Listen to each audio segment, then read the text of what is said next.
Hello and welcome to World Talks with me, Ashim Kumar.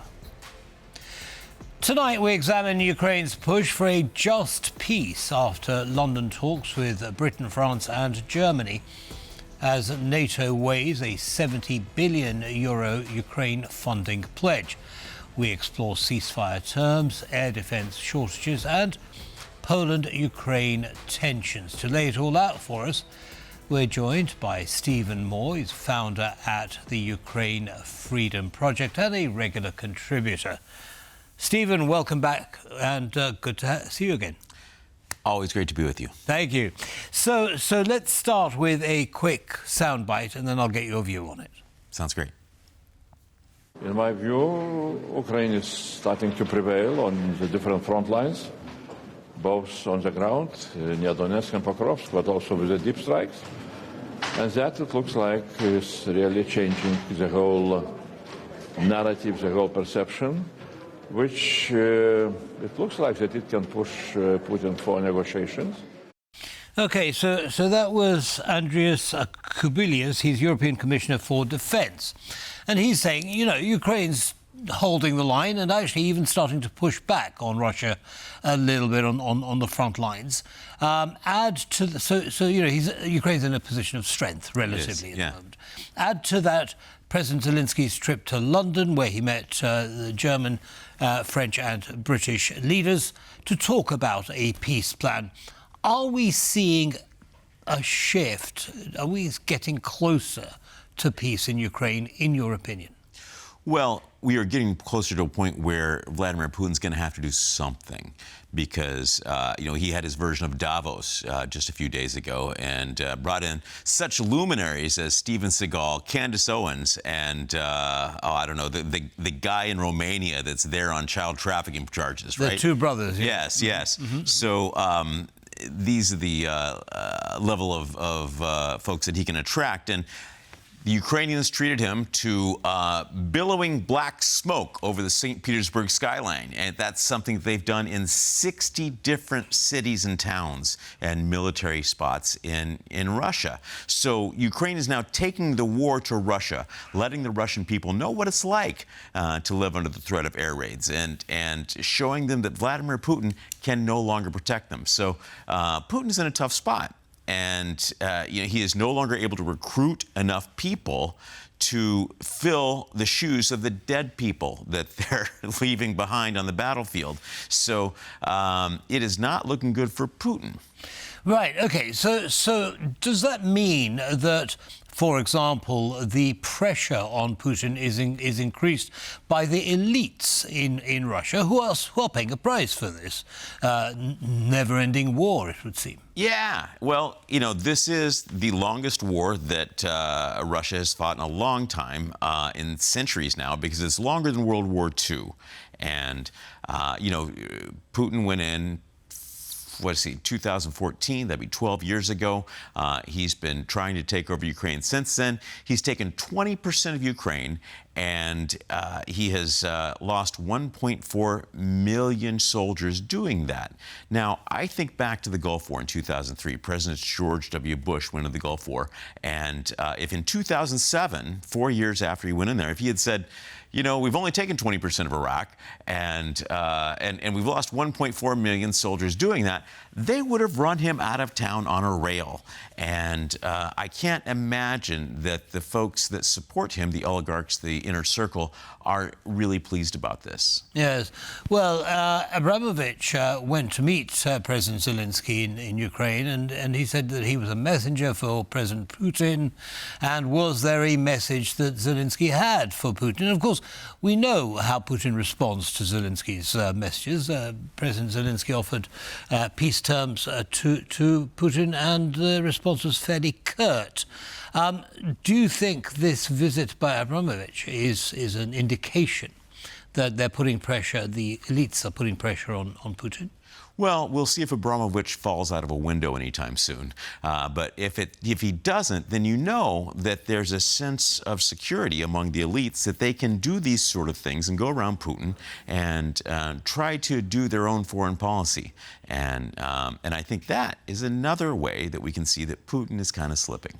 He's kind of slipping. Now, I'd like to move on to funding for defence in Ukraine. Of course, the EU safe loan has helped a lot of EU countries who are supporting Ukraine with weaponry, and now NATO wants to pledge 70 billion euros to Ukraine at their next meeting in Ankara, Turkey. So it looks as though Ukraine's getting quite a lot of money. Where's that money going?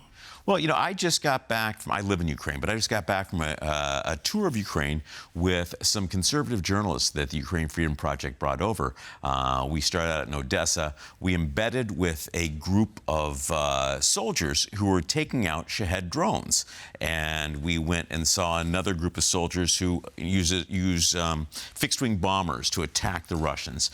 We saw a church that delivers aid into the occupied areas, or areas near the occupied areas. And we went to Kyiv, saw multiple drone and other defense tech factories, and ultimately we met with Budanov, the famed general and the current head of the office of the president. And every one of the people that we met with said that Ukraine's defense tech industry is underfunded. They say, we have excess capacity. We can make more drones. We need to make more drones. The guys at the front said, you know, right now we could do 3 drone strikes a night with these fixed-wing drones. If we had 9 drones, we would do 9 strikes. And so that, and you know, when we were there also with the group that was using these interceptor drones to take down Shaheds, one of them got through and hit an apartment building. You know why? Because they ran out of interceptors. So it's good to see that NATO is joining this fight. And I tell you what they're up against is that European NATO countries right now on an average day buy enough petroleum products from Russia to fund about 1,000 Shahed drones a day, every day. And over the course of 2026 through April, that's about $4 billion a month. Now, the EU loan is about $3 billion a month. So for the Europeans to give a positive number to Ukraine, they need this loan from NATO. Right, right. Or the EU has to provide more than $4 billion. More than nothing. More than nothing, Yes. Absolutely. Stop buying for energy from Russia. Yeah. Now, you describe what Ukraine's doing in terms of its technology, defence as well as offensive technology, and clearly it's having. It's actually leveraging as far as possible. I mean, President Zelenskyy just come back from the Middle East. He's entered into contracts, in some of those countries to provide weaponry there. Is Ukraine the leading light when it comes to the latest weaponry that perhaps the rest of Europe should be following in terms of production and know-how and so on? Well, we're seeing Ukraine protect itself. They take out 90% of the Shaheds that attack them, and that's hundreds of Shaheds that attack them. They take out 90% of that. And I tell you, one of the most depressing things I've heard in the course of this war is yesterday a member of parliament said to me, the reason we're still in this war? China. We make drones with Chinese parts that take out Shahed drones that have Western parts in them, European parts in them, and American chips. American chip makers like AMD, Intel, and Texas Instruments are providing chips to power these Shahed drones. So they didn't say that America has kept them in this war at this point. It's not Europe that's keeping this war. It's Chinese parts for their drones. And it's the Westerners, the West, that is providing the parts for the Russian and the Iranian drones.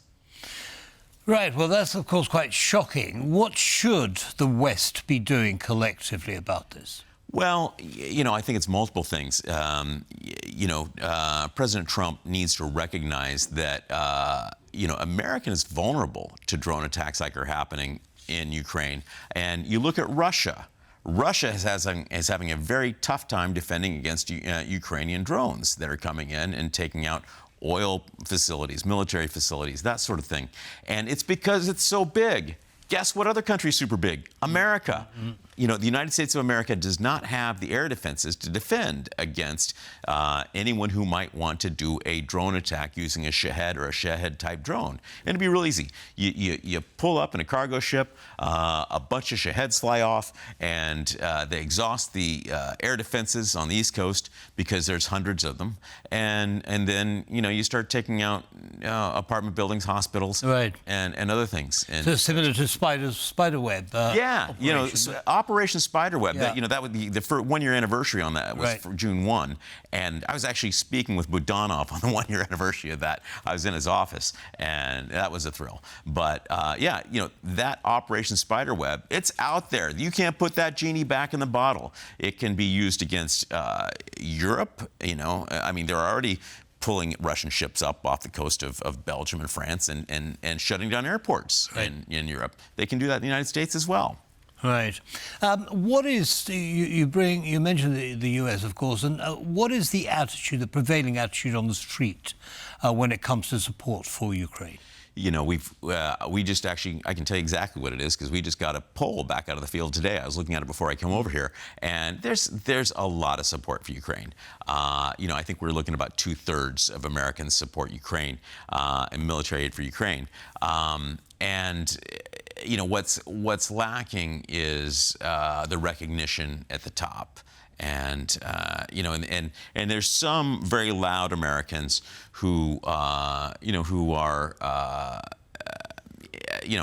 against helping Ukraine. But you know, Ukrainians are defending Europe and the United States against Russia, and you know, if China decides to start attacking the United States, if North Korea gets crazy, goes against South Korea, it could all happen at once. And so far, you know, we're in a global war, and so far the only people acting on that information are our adversaries and Ukraine. Right. So perhaps it's time that the US and many European countries need to kind of wake up and smell the coffee, as they say. Indeed. Stephen, unfortunately, the clock has beaten us, as it so often does. I know we were just warming up. But I'm hoping that you're going to come back again soon during your many travels. You know, listen, Warsaw is my jumping-off point both to Ukraine and to the United States. So, you know, excellent. Yeah. So we look forward to having you again for the latest updates very shortly. Again, thank you very much, Stephen. Of course. Good to be with you. For taking the time. Thanks. And that brings us to the end of this episode of World Talks. Don't go away, though. Lots more coming up. Goodbye.